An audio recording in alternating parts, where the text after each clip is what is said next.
Iiraan yeroo ammaan tana akkuma waan Israa'el dhawaa jirtutti biyyoota Arabaa, Saa'udii fi Qatar irratti xiyyeeffattee Dubaay irratti xiyyeeffattee dhawaa jirti. Yeroo ammaan tana halkan kana Iiraan Saa'udii Arabiyaa irratti misaa'ila baay'ee roobsaa jirti. Yeroon ammaan tana Iiraan misaa'ila Saa'udii irratti darbaa jirti kuni yeroo mootummaan Saa'udiidhaa biyyoota Islaamaatii fi biyyoota Arabaa hunda mariidhaaf waltajjiidhaaf walga'iidhaaf Riyaad seenaa jiranii. Walga'iin isaanii mata dureen tokkummaa biyyoota Arabaatii fi akkasuma kan Islaamaa kana keessatti immoo haala Iiraan ifirraa dhorkuu danda'an mariin isaanii kana ture.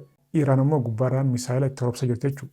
Kanaafuu ijoolleen teenya Saa'udii Arabiyaa jirtan yeroo misaa'illi darbamu akka viidiyoo waraabnee if eeggannoo godhaadhaa. Maaliif qaamni mootummaadhaa nama gartee viidiyoo waraabu adaba hundaa jechuudha. Hoogganaa olaanaa Iiraan Ali Laarjaanii osoo hin ajjeefamin dura ajjeesuudhaaf akka hordofamu ture suuraan kun ni mul'isa. Inni kun suuraan kun gaafa hiriiraati. Namni gartee qalamni itti marame kun ergamtoota Musaad jechuudha. Nama gartee Musaad ergee gartee akka ajjeefamuuf akka ajjeesuuf isa hordofaa jiru. Kana walqabatee gorsaan Netanyaahuu kan duraanii taargetiin keenya inni itti aanu Ali Laarjaaniidha jedhee dubbatee jira jechuudha. Kan akkamitti jennaan inni barreeffamaan kun kana barreessa jechuudha. Saahiba kiyya kan gartee achi jiru jira. Saniifuu taargetiin keenya inni itti aanu Ali Laarjaanii jedhee dubbatee jira.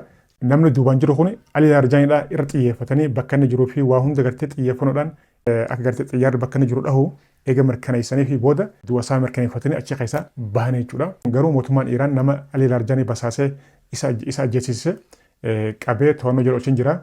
Tarkaanfii keessa deebiin qabne irra fudhan jiraatti. Musaad immoo akka jirutti taargeetii keenya xumurannee achi keessaa bahanee jirra jee. Walumaa galatti Iiraan kaleessa galgala sababa hoogganaan isaanii olaanaan dura ajjeefame jecha magaalaa Israa'el kaleessa galgala haala hamaadhaan dhawa bultee gara nama 190 madaa'ee magaalaa Israa'el Talaabiib fi naannoo ishiidhaa misaa'ilaan haala hamaadhaan dhawa bultee gara nama 192 madaa'ee mana yaala galee namni du'ulleen nama 3-4 jaamee dubbatama jira. Walumaa galatti magaalaan Israa'el kaleessa haala hamaadhaan misaa'ila guddaa keessummeessaa bultee bakka baaburaatii fi bakka gartee suuqeedhaa nama hedduutu gartee madaa'ee jira jechuudha magaalatti. Akkasuma Israa'el fi Ameerikaanis humna qilleensaatiin Iiraan haala hamaadhaan dhawanii bakka nukureela Iiraanillee dhoowwinee jira jedhanii akkuma suuraa gartan kanatti dhawwanii jiran jechuudha.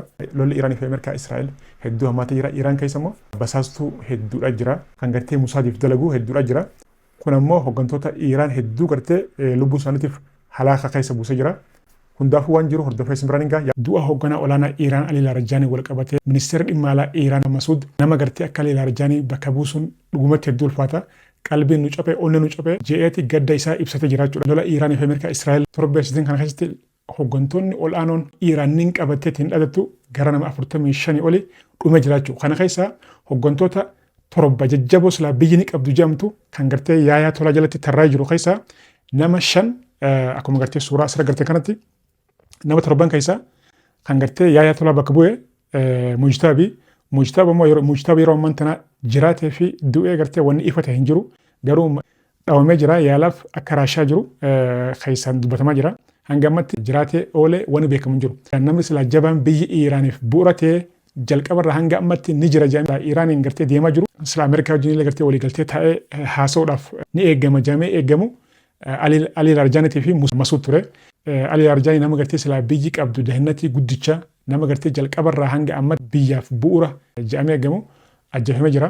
Nama jajjaboo gartee torban keessaa hundiin dhume jira. Kaafee Masuud qofaachuu ministeera dhimma alaa Iiraan qofaachuu. Mujtaab jiraateef oolee hin beekamu. Kanaaf dhugumatti hedduu waan nama gaddisiisaati. Hogganoonni Iiraan gurguddaan kun hanga gartee isaan dhumanii maal akka eegan gaafii nama gaafachiisa. Akkasuma Iiraan ammallee gartee hogganoonni kun dhumullee gartee lola kana ittiin fufaa waan jiru murannoodhaan oofaa jirti. Kana wal qabatee biyyoota Arabaa daaraa godhaa jirti. Qatar gaaza uumama bakka isin gartee irraa addunyaadhaaf dheessitu 100% addunyaadhaaf bakka isin gaaza irraa baastu addunyaaf dheessitu Iiraan dhooti jirti. Suudiillee dhawaa jirti.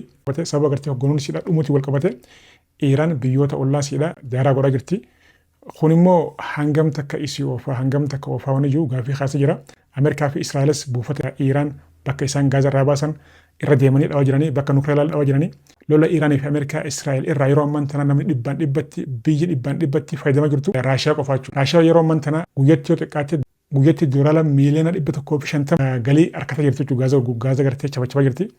Kuni Raashiyaadhaaf baay'ee gartee bu'aa buusaa jira. Garuu Iiraan fuuldurri Iiraan akkam taa'u jiru Ameerikaa lola kanarratti ni kasaarti waan jiru ubbulee gara viidiyoo laashir godha waan jiru hordofee biraningaa waan baay'ee nama gaddisiisu waancaa Afrikaa bara 2025 dhumarratti Senegaalii fi Morookoo jidduu gaggeeffameen Senegaal mo'attee turte jechuudha. Garuu yeroo ammaan tana kaaffeen waancaan sanii Morookoodhaaf gartee akka dabree kennamu murteessee jira. Sababni isaa guyyaa waancaadhaaf taphatamu sanii Senegaal dirree kubbaa dhiistee waan baateef jecha Morookoo fi Senegaal kubbaa osoo taphataa jiranii tiimiin Senegaal kubbaa dhiistee jeequmsaaf waan baatee jecha akka seera ispoortiidhaatti keeyyata 84 irratti dhaabbadhee Morookoodhaaf murteessee jira jee kaaffeen kana ifa godhee jiraachuudha. Forfeedhaan Morookoodhaaf dabarsii kanneen jiraachuudha. Kunis ijoo dubbii ta'ee deemaa jira. Senegaal guyyaa waancaadhaa sanii dirree dhiisanii bahanillee eegasii dirreedhaatti deebi'anii waancaa sanii Morookoodhaa fi Senegaal jidduu tursanii moottee waancaa san fudhattee karaa biyyaa galtee turte jechuudha.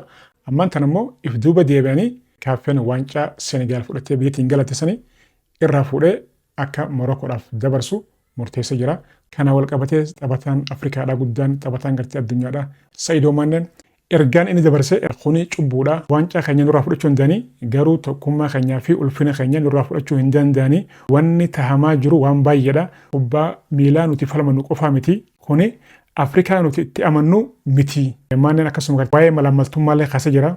Malaamaltummaan tapha keenya keessatti mul'atu akka malee bal'atee jira. Hafuura deeggartoota miiliyoona lakkaa'aman ajjeesaa jira. Nuti taphattoonni dirree irratti gartee waan dandeenyu hunda gartee goonee xumurra jirra. Kanammoo gara minjaalaa fudhatanii malaamaltummaadhaan akka fedhan godhaa jiranii. Kun immoo waan gartee ta'uu hin qabne jee ergaa qabu dabarsee jiraachuudha. Waancaa Senegaal fudhatte ammaan tana harka Morookoodhaatti deebuudhaaf murtaa'ee jiraachuudha. Hundumaafuu wanni jiru kana dhugumatti waa'ee malaamaltummaa Afrikaa keessa jiru hedduu nama gaddisiisa. Viidiyoo laashar godhaa yaasuu biraa foloo godhaa keessa love you.